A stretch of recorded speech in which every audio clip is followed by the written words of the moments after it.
السلام علیکم رحمۃ اللہ وبرکاتہ۔ آپ کے اپنے چینل اسلام کی باتیں 100 میں خوش آمدید۔ سبحان اللہ، ذوالحجہ کا مبارک مہینہ شروع ہو چکا ہے اور عید قربان کے وہ بابرکت 10 دن جاری ہے جن کی قسم خود اللہ تعالیٰ نے قرآن کریم میں کھائی ہے۔ یہ وہ دن ہے جو پورے سال کے سب سے افضل اور قیمتی دن مانے جاتے ہیں، لیکن اکثر ہم خواتین گھر کے کاموں، عید کی تیاریوں اور صفائیوں میں اتنی مصروف ہو جاتی ہے کہ ان جاری دنوں کی اصل عبادت اور ضروری احکام کو بھول جاتی ہے۔ آج کی اس ویڈیو میں ہم بات کریں گے کہ ذوالحجہ کے ان شروع ہوئے دنوں میں ناخن اور بال کاٹنے کا کیا حکم ہے اور جو روزے رکھتے ہیں ان کی کیا فضیلت ہے، قربانی کا جانور کیسا ہونا چاہیے اور گوشت کس طرح بانٹنا چاہیے۔ تو ویڈیو کو آخر تک ضرور دیکھیے گا تاکہ کوئی ضروری بات آپ سے چھوٹ نہ جائے۔ سب سے پہلے بات کرتے ہیں اس ضروری حکم کی جس کا وقت اب چل رہا ہے اور جس میں اکثر لوگ انجانے میں غلطی کر بیٹھتے ہیں۔ حضور اکرم صلی اللہ علیہ وسلم کا فرمان ہے کہ جب ذوالحج کا چاند نظر آ جائے اور آپ میں سے کسی کا قربانی کرنے کا ارادہ ہو تو وہ اپنے بال اور ناخن بالکل نہ کاٹے جب تک کہ وہ قربانی نہ کر لے۔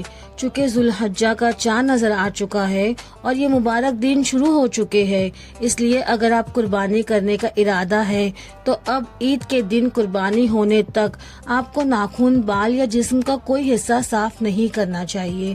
اگر گھر میں قربانی صرف شوہر یا گھر کے بڑے کے نام پر ہو رہی ہے تو باقی گھر والوں پر یہ پابندی ضروری نہیں ہے، لیکن اگر خواتین اپنے ذاتی مال یا زیور کی وجہ سے اپنے نام سے الگ قربانی کروا رہی ہیں تو انہیں بھی اب قربانی ہونے تک اپنے ناخن اور بال کاٹنے سے پرہیز کرنا چاہیے۔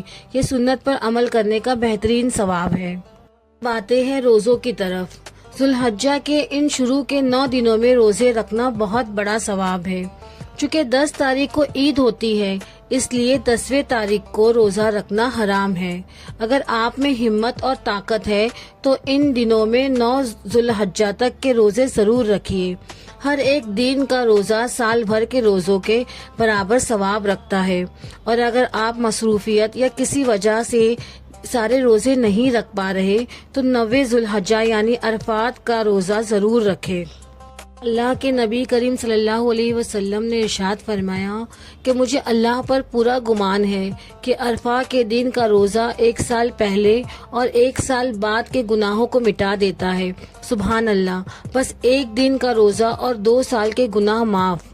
تو پیارے بھائیوں اور بہنوں، اب بات کرتے ہیں قربانی کے جانور کی کہ ہمارا قربانی کا جانور کیسا ہونا چاہیے۔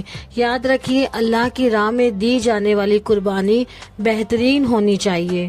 جانور بالکل تندرست، موٹا، تازہ اور خوبصورت ہونا چاہیے۔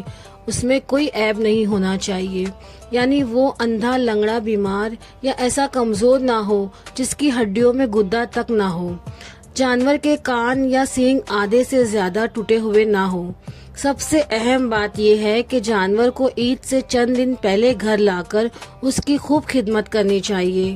اسے پیار سے چارہ کھلائیے، اس کی دیکھ بھال کریے، کیونکہ جب ہمیں اس جانور سے محبت ہو جائے گی اور پھر ہم اسے اللہ کی راہ میں قربان کریں گے تبھی تو سچی قربانی کا جذبہ پیدا ہوگا۔ ہمارے نبی صلی اللہ علیہ وسلم اپنے قربانی کے جانور کو خود اپنے مبارک ہاتھوں سے چارہ کھلاتے اور ان کی خدمت کرتے تھے۔ اب آتے ہیں اس مبارک دن کی طرف جب ہمیں قربانی کرنی ہے۔ قربانی کا طریقہ یہ ہے کہ عید کی نماز پڑھنے کے بعد ہی قربانی کی جائے۔ نماز سے پہلے قربانی کرنا جائز نہیں ہے۔ جب جانور کو ذبح کرنے لگے تو چھری کو پہلے سے اچھی طرح تیز کر لے تاکہ جانور کو زیادہ تکلیف نہ ہو۔ ایک جانور کے سامنے دوسرے جانور کو کبھی ذبح نہ کرے اور نہ ہی اس کے سامنے چھری تیز کرے۔ جانور کو قبلہ رخ لٹائے اور ذبح کرتے وقت بسم اللہ، اللہ اکبر پڑھیے۔ ذبح کرنے کے بعد جب تک جانور پوری طرح ٹھنڈا نہ ہو جائے، یعنی اس کی جان پوری طرح نکل نہ جائے، تب تک اس کی کھال اتارنا یا اس کے اعضاء کاٹنا سخت منع ہے۔ جانور کو پوری راحت دینا اسلام کی تعلیم ہے۔ جب ہم اللہ کی راہ میں قربانی کر لیتے ہیں تو اگلا بڑا سوال یہ ہوتا ہے کہ اس گوشت کو کیسے بانٹا جائے اور اس پر اصل حق کس کا ہے۔ آج کل ہمارے معاشرے میں ایک بڑا المیہ یہ بن گیا ہے کہ لوگ قربانی کا بہترین اور اچھا گوشت اپنے فریزر میں چھپا کر رکھ دیتے ہیں اور غریبوں یا رشتہ داروں کو صرف ہڈیاں یا چربی والا گوشت دے دیتے ہیں۔ یاد رکھیے، اللہ تعالیٰ کو گوشت یا خون نہیں پہنچتا، بلکہ اللہ کو صرف آپ کا تقوی، آپ کی نیت اور آپ کا اخلاص پہنچتا ہے۔ قربانی کے گوشت کو تقسیم کرنے کا سب سے بہترین اور سنت طریقہ یہ ہے کہ اس کے 3 برابر حصے کیے جائیں۔ پہلا حصہ غریبوں اور مسکینوں کے لیے ہے، جن کے گھروں میں پورے سال گوشت نہیں پکتا، ان کا حق سب سے پہلے ہے۔ اپنے آس پاس کے سفید پوش اور غریب لوگوں کو ڈھونڈے اور عزت کے ساتھ ان کے گھر گوشت پہنچائیے۔ دوسرا حصہ رشتہ داروں اور پڑوسیوں کے لیے ہے، خواہ وہ امیر ہو یا غریب، ان کو محبت کے طور پر یہ گوشت ضرور بھیجیے۔ اس سے آپس میں پیار اور محبت بڑھتا ہے۔ تیسرا حصہ آپ کے اپنے گھر والوں کے لیے ہے۔ یہ حصہ آپ اپنے بال بچوں کے لیے رکھ سکتے ہیں تاکہ عید کی خوشیوں میں آپ کا خاندان بھی اچھے پکوان کھا سکے۔ آخر میں ایک ضروری نصیحت ہم خواتین کے لیے۔ ہم خواتین اکثر عید کے دن کچن کے کاموں میں اتنی مصروف ہو جاتی ہے کہ گوشت بانٹنے میں بہت دیر کر دیتی ہے یا پھر سب سے اچھا حصہ اپنے گھر کے لیے بچا لیتی ہے۔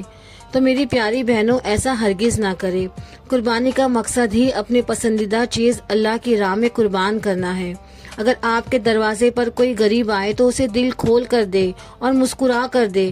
کیا پتہ آپ کے اسی اخلاص اور سخاوت کی وجہ سے اللہ تعالیٰ آپ کو پوری قربانی قبول فرما لے۔